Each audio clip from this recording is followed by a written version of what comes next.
Hello friends, today we will discuss about matrices. Matrix होती क्या है और वो किस किस टाइप्स की होती है और कौन से मैट्रिक्स को हम किस फॉर्म में लिखते हैं और किस किस टाइप्स में मतलब कितनी रो होती हैं, कॉलम्स क्या चीज़ होती है और उसके बारे में हम आप पढ़ने वाले हैं कि कौन सी मैट्रिक्स को क्या नाम होता है और किस टाइप्स के उसमें एलिमेंट्स होते हैं, किस टाइप से हम लिखते हैं।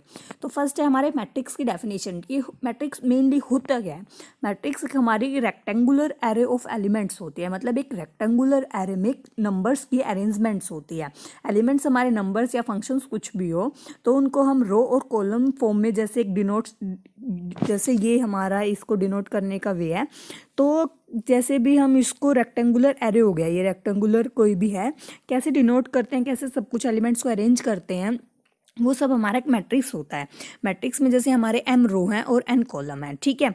तो m रो कैसे होती हैं, जैसे ये हॉरिजॉन्टली हम रो लिखते हैं और वर्टिकली हमारे कॉलम्स होते हैं। तो हमारे यहाँ पे जैसे ये m क्रॉस n मैट्रिक्स है, m क्रॉस n में हमारी m रो है और n कॉलम्स है, तो ये हमारी होती है एक मैट्रिक्स। मैट्रिक्स में अगर n क्रॉस n मतलब रो और कॉलम हमारे दोनों इक्वल हो जाते हैं तो उसको हम स्क्वायर मैट्रिक्स बोलते हैं। स्क्वायर मैट्रिक्स क्या होती है कि matrix of order n cross n, मतलब जहाँ पे रो और कॉलम इक्वल हो वो हमारी होती है स्क्वायर मैट्रिक्स। ऐसे ही फिर हमारा आता है सिमेट्रिक मैट्रिक्स। सिमेट्रिक मैट्रिक्स हमारी क्या होती है, जहाँ पे a equal to a transpose हो जाए, ये वाली। जैसे A I is equal to A J I, main मतलब ये है इसका, ये और ये दोनों सेम ही बात है। अगर हम रो को कॉलम से इंटरचेंज कर दें, हर रो को हर कॉलम में इंटरचेंज कर दें, तो वो इंटरचेंज करने के बाद हमारी जो मैट्रिक्स बनती है और जो पहले ए मैट्रिक्स है, अगर वो दोनों इक्वल आते हैं तो वो हमारी होती है सिमेट्रिक मैट्रिक्स, ठीक है। मेनली रियल नंबर्स की बात कर रहे हैं हम यहाँ पे, तो वो सिमेट्रिक मैट्रिक्स होगी। ऐसे ही बट हमारे लीडिंग डायगोनल हैं जो A1 A2 टू A1 1, ये तो हमारे एज इट इज रहेंगे क्योंकि इनमें तो कोई चेंज ही नहीं आएगा, बस हम सिर्फ रो को कॉलम्स में चेंज कर रहे हैं। तो ये और ये तो हर रो और कॉलम में सेम ही रहते हैं, तो ये वाले एलिमेंट्स को हम ऐसे कर दें, हॉरिजॉन्टली को एस, मतलब इन एलिमेंट्स से को ऐसे चेंज करना, अगर इक्वल आ जाए तो हमारी होती है सिमेट्रिक मैट्रिक्स। ऐसे ही फिर हमारी होती है स्क्यू सिमेट्रिक। स्क्यू सिमेट्रिक में क्या होता है, A equal to minus of A transpose. अगर हम रो और कॉलम को चेंज करते हैं, इंटरचेंज करने के बाद जो हमारी मैट्रिक्स बनती है, अगर वो पहले वाली मैट्रिक्स की हर एंट्री का नेगेटिव आ रहा है, निगेशन आ रहा है, तो वो हमारी होती है स्क्यू सिमेट्रिक मैट्रिक्स, ठीक है। ए I is equal to minus A J आई, इसकी डेफिनेशन के लिए हमें ये चीज़ याद करनी होती है। इसके बाद हमारी होती है डायगोनल मैट्रिक्स। डायगोनल मैट्रिक्स हमारी क्या होती है, डायगोनल मैट्रिक्स मतलब जितने भी जो हमारी स्क्वायर मैट्रिक्स है एन क्रॉस एन ऑर्डर की, उसके सारे के सारे एलिमेंट्स जीरो हों, बट लीडिंग डायगोनल को छोड़कर, जैसे ये A11 A22 A33 AMN है, इन एलिमेंट्स या कुछ भी हो सकते हैं, बट जितनी भी अदर एलिमेंट्स है वो हमारे सारे जीरो होने चाहिए, तो वो होती है हमारी डायगोनल मैट्रिक्स। ओके, हम पढ़ देते हैं, just square matrix with all elements zero except those on the leading diagonal. Leading diagonal के एलिमेंट्स को छोड़कर सारे एलिमेंट्स जीरो हो तो वो हमारी होती है डायगोनल मैट्रिक्स। ऐसे यूनिट मैट्रिक्स क्या होती है, जो भी हमारे लीडिंग डायगोनल एलिमेंट्स हैं ये वाले, ये सब अगर 1 1 हो और सारे एलिमेंट्स जीरो हो तो वो हमारी होती है यूनिट मैट्रिक्स। मतलब A11 A22 AN जितने भी ये सारे एलिमेंट्स ये इक्वल टू 1 होने चाहिए और सारे जीरो हों तो वो हमारी होती है यूनिट मैट्रिक्स।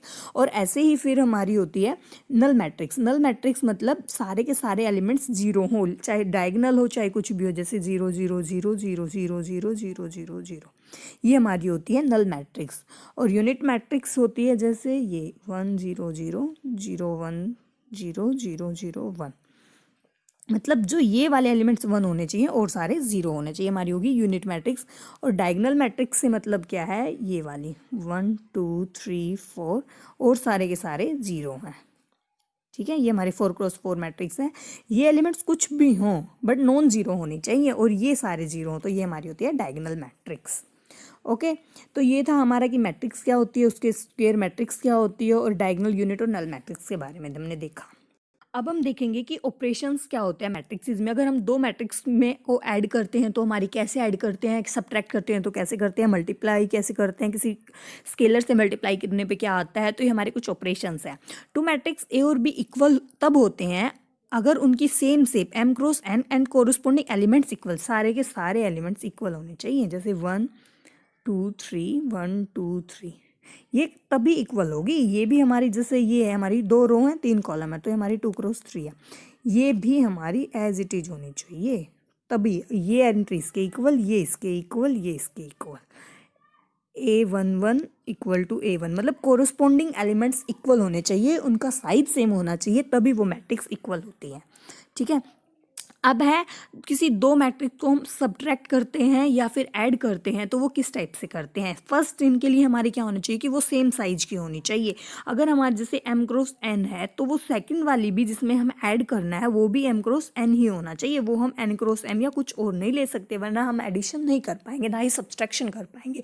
एडिशन और सब्सट्रैक्शन के लिए मेन है कि उन दोनों का साइज सेम होना चाहिए। जैसे हमने यहाँ पे लिया है ए मैट्रिक्स लिया है, इसमें ए आई जे एम क्रॉस एन और बी ऐड लिया है, तो अगर हमें ऐड करना है ए प्लस बी फाइंड करना है तो ए प्लस बी में हम कोरोस्पोंडिंग एंट्री के कोरोस्पोंडिंग एलिमेंट ऐड करेंगे। जैसे A11 में B11 ऐड होगा, A12 में B12 ऐड होगा, A11 में A1, जैसे इस एलिमेंट का फर्स्ट इसमें फर्स्ट, इसका सेकंड इसका सेकंड, ऐसे कोरोस्पोंडिंग एलिमेंट्स ऐड होंगे। जैसे ये लिखा हुआ है A11 प्लस B11, ये वाला, इसमें ये वाला ऐड, इसमें ये वाला ऐड। ठीक है, देखो जैसे ऐसे दिखाया हुआ है, ये कोरोस्पोंडिंग में कोरोस्पोंडिंग है। फिर आता है अगर हम किसी स्केलर से मल्टीप्लाई कर देते हैं, किसी मैट्रिक्स ए को अगर हम किसी स्केलर के से मल्टीप्लाई कर दें, जैसे के ए फाइंड करना है, तो हर एलिमेंट के कोरोस्पोंडिंग के से मल्टीप्लाई कर देंगे, ऐसे हो जाएगी हमारी के ए मैट्रिक्स। फिर आता है हमारा किसी दो मैट्रिक्स को अगर हमें मल्टीप्लाई करना है, तो मल्टीप्लाई करने के लिए हमें सेम m क्रॉस n की ज़रूरत नहीं है, तब नहीं होगा। हमें क्या करना है, फर्स्ट मैट्रिक्स के कॉलम n और सेकंड की रो इक्वल होनी चाहिए, ये इक्वल होना चाहिए, तभी हम मल्टीप्लिकेशन वैलिड होगा, वरना नहीं होगा। ये कुछ भी हो, बट फर्स्ट का कॉलम, फर्स्ट का कॉलम और सेकंड की रो ये इक्वल होनी चाहिए, तभी मल्टीप्लिकेशन वैलिड है, अदरवाइज नहीं होगा। जैसे हमने यहाँ पे लिया है multiplication two matrix can be multiplied together only when the number of columns in first is equal to number of row in second. जैसे यही मैंने बताया, फर्स्ट का कॉलम और सेकंड के नंबर ऑफ रोज इक्वल होनी चाहिए, तभी मल्टीप्लिकेशन वैलिड है। जैसे ए हमने लिया m क्रॉस n, ये लिया n क्रॉस n, इसके n कॉलम्स है, इसमें n रो वो इक्वल है, तभी हम इनकी मल्टीप्लिकेशन वैलिड होगी। जैसे ये मल्टीप्लाई करके हमें दिखाया हुआ है A B equal to C11, जैसे हम इसको मल्टीप्लाई कर लेंगे सी आई, जैसे इसको ऐसे लिखते हैं, एक सेकंड मैं आपको दिखा देती हूँ। देखो ये ऐसे है, A11 plus B11 plus A12, इसकी रो इसके कॉलम, ऐसे मल्टीप्लाई करते जाएंगे। A11 B11 प्लस ऐड भी करते जाएंगे A12 B21 plus plus A1n BN1, ऐसे मल्टीप्लाई करते जाते हैं। फर्स्ट जैसे C11 उन्होंने C जनरल लिखा हुआ है, इन्होंने C11 ऐसे हो गया, फिर ऐसे ही सबको लिखा हुआ है इन्होंने। जैसे पहले यहाँ पे I को 1 लेंगे, 1 से M होगा, J1 to M होगा, इस तरह से हम मल्टीप्लिकेशन डिफाइन करते हैं।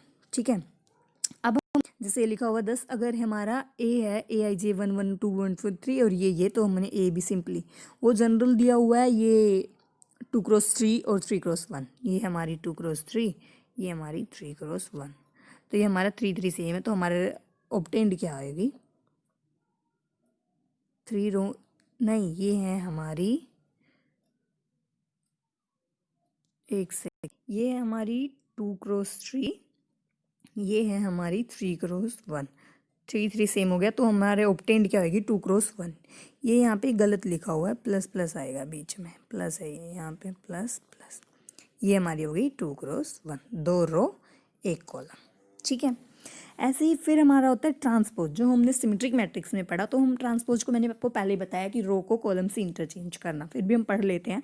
If the row and column of A matrix are interchange the new matrix is called transpose of the original matrix. Row को कॉलम में चेंज कर दो, अगर वो इक्वल आ जाता है तो सिमेट्रिक, और माइनस की इक्वल आता है तो उसको सिमेट्रिक, मैंने पहले बताया, उसी को यहाँ पे डिनोट किया हुआ है। और ट्रांसपोज को हम डिनोट करते हैं ए ट्रांसपोज से, या ए के ऊपर ये ओब्लिक सा। ठीक है, अब है हमारी ऑर्थोगोनल मैट्रिक्स। ऑर्थोगोनल मैट्रिक्स हमारी क्या होती है, ऑर्थोगोनल मैट्रिक्स मतलब ए और ए ट्रांसपोज की मल्टीप्लाई अगर आइडेंटिटी आ जाती है तो वो हमारी होती है ऑर्थोगोनल मैट्रिक्स। ए लिया, फिर उसकी हमने रो को कॉलम में चेंज करके ट्रांसपोज निकाला, फिर दोनों का मल्टीप्लिकेशन करेंगे तो वो हमारी अगर आइडेंटिटी आई हुई है तो वो हमारी होती है ऑर्थोगोनल मैट्रिक्स। अगर हमारा प्रोडक्ट डिफाइन है ए बी का, तो ए बी का ट्रांसपोज किसके इक्वल होता है, बी का ट्रांसपोज इंटू ए का ट्रांसपोज। ये प्रॉपर्टी होती है मैट्रिक्स में, ये हमें याद रखने की जरूरत है। फिर है हमारा एडजॉइंट ऑफ मैट्रिक्स। कल हमने प्रीवियस वीडियो में एडजॉइंट और माइनर निकालना ये सब सीखे थे। ऐसे ही हमारा एडजॉइंट क्या होता है, if A is a square and cross N matrix its adjoint denoted by adjoint of A D J A is the transpose of the matrix of cofactor C I J of A. कल हमने cofactors निकालने देखे थे कल वाले video में, तो अगर किसी को नहीं आते तो प्रीवियस वीडियो देख लेना, उसमें मैंने कोफैक्टर निकालना बताया हुआ है। जैसे हम डिटर्मिनेंट टाइप से हेल्प करके कुछ कोफैक्टर निकालते हैं, और जो हमने कोफैक्टर्स निकाले हैं अगर हम उसका ट्रांसपोज करके लिख दे तो वो हमारा होता है एडजॉइंट ऑफ ए। ठीक है, फिर हमारा ट्रेस क्या होता है, ट्रेस मतलब जितनी भी डायगोनल एलिमेंट्स होते हैं उन सबका addition. If A is square and cross N matrix is trace is denoted by trace of T R A is defined to the sum of the term on the leading diagonal A11 A22 ANN, जैसे 1 4 5 2 3 0 0 1 2 कुछ भी ले लो। ठीक है, trace क्या होएगा, trace होगा हमारा A11 प्लस ये प्लस ये 1 प्लस 4 प्लस 5 5 4 9 और 1 10, ये हमारा ट्रेस होगा। ऐसे हम ट्रेस निकालते हैं। ठीक है, अब है हमारा इन्वर्स। इन्वर्स क्या होता है, हमने एडजॉइंट निकालना सीख लिया। आज जितना भी हम कोफैक्टर निकालेंगे उसका ट्रांसपोज करके हम एडजॉइंट निकाल सकते हैं। डिटर्मिनेंट निकालना भी हमने प्रीवियस वीडियो में देखा था, तो हम डिटर्मिनेंट निकाल लेंगे। इन्वर्स क्या चीज़ होगी, adjoint of A upon determinant. जो हमने एडजॉइंट निकाला उसको अगर हम उसकी हर एलिमेंट्स को डिटर्मिनेंट से डिवाइड कर दें या 1 अपॉन डिटर्मिनेंट से मल्टीप्लाई कर दें तो वो हमारा होता है इन्वर्स। इन्वर्स हमारा हमेशा उस नॉन सिंगुलर मैट्रिक्स का डिफाइन होगा, नॉन सिंगुलर मैट्रिक्स जिसका डिटर्मिनेंट नॉन जीरो हो। डिटर्मिनेंट को हम ऐसे डिनोट करते हैं नॉन जीरो, सिर्फ उस एलिमेंट्स का हमारा इन्वर्स एग्जिस्ट करेगा। क्योंकि अगर हमारा डिटर्मिनेंट जीरो हो गया तो ये adjoint of A upon determinant of ये डिफाइन नहीं होगी टर्म, तो इसलिए हमारा इन्वर्स हमेशा किस मैट्रिक्स का डिफाइन होता है, जो हमारी नॉन सिंगुलर मैट्रिक्स होती है। बहुत इंपॉर्टेंट टॉपिक है, याद रखने का, मतलब एक पॉइंट है कैप्चर करने का कि नॉन सिंगुलर का ही इन्वर्स डिफाइन होता है। जैसे अगर हमें कभी ये चेक करना हो कि कोई मैट्रिक्स का इन्वर्स एग्जिस्ट कर रहा है या नहीं, तो हम, या फिर ये देखना है कि सिंगुलर है या नॉन सिंगुलर कुछ भी हो, तो सिर्फ हम उसके डिटर्मिनेंट से चेक कर सकते हैं। अगर उसका डिटर्मिनेंट जीरो आ रहा है तो वो सिंगुलर मैट्रिक्स होगी, और बट अगर हमारा डिटर्मिनेंट नॉन जीरो आ रहा है तो वो हमारी नॉन सिंगुलर होगी और तभी उसका इन्वर्स एग्जिस्ट करेगा। ठीक है, अब है प्रोडक्ट डिफाइन है तो हमारा ए बी इन्वर्स किसके इक्वल होता है, बी इन्वर्स ए इन्वर्स। ये सेकंड प्रॉपर्टी है, जैसे एक हमने ऐसे ट्रांसपोज में भी पढ़ी थी, ए बी का ट्रांसपोज क्या इसके इक्वल होगा, बी ट्रांसपोज ए ट्रांसपोज, जैसे ही इन्वर्स में भी आएगा बी इन्वर्स ए इन्वर्स। फिर है हमारा ए अगर square matrix n cross n है तो eigen vector X satisfy the equation. ये हम लीनियर अलजेब्रा में पढ़ते हैं, आइगन वेक्टर आइगन वैल्यूज क्या होता है उसी के कोरस्पोंडिंग लिखा हुआ है। अगर एन क्रॉस एन मैट्रिक्स है तो आइगन वेक्टर हमेशा ये इक्वेशन सेटिस्फाई करेगा, A X equal to lambda X. जो यहाँ पे लैम्डा होती है वो हमारी आइगन वैल्यूज होती हैं, सेटिस्फाई द कैरेक्टरिस्टिक्स इक्वेशन। ये हमने इसी को कॉमन लेके किया हुआ है। जैसे A X equal to lambda X, तो इस साइड ले आएंगे तो ए माइनस लैम्डा आई, और ये एक्स लिख, यहाँ पे एक्स भी आएगा इक्वल टू जीरो, तो इसको सेटिस्फाई करेगा। ये आइगन वैल्यू आइगन वेक्टर्स का कंसेप्ट है, ये भी समझेंगे हम, बट ये तो भी बहुत बेसिक चल रहा है ना, इसी वजह से सिर्फ अभी तो फिलहाल हमें यही देखना है कि अगर कोई एन क्रॉस एन मैट्रिक्स है और उसका एक एक्स आइगन वेक्टर है तो वो हमेशा इस इक्वेशन को सेटिस्फाई करेगा, A X equal to lambda X. यहाँ पे लैम्डा हमारी आइगन वैल्यू होगी, अगर ये सेटिस्फाई नहीं कर रहा तो वो हमारा ना ही आइगन वेक्टर होगा ना ही आइगन वैल्यू होगा। तो फ्रेंड्स, आज हमने देखा कि मैट्रिक्स क्या होती है, उसका एडजॉइंट कैसे निकालते हैं, ट्रेस क्या होता है, इन्वर्स चीज़ क्या होती है, नल मैट्रिक्स क्या होती है, डायगोनल यूनिट, ये हमारे सारे के सारे कंसेप्ट्स लीनियर अलजेब्रा के बेसिक्स हैं। लीनियर अलजेब्रा में बहुत सारे इक्वेशंस को सोल्व करने में, क्वेश्चंस को सोल्व करने में यूज आने वाले हैं। तो अगर आपको वीडियो अच्छी लगी हो तो लाइक कर देना। Thank you friends, thank you so much.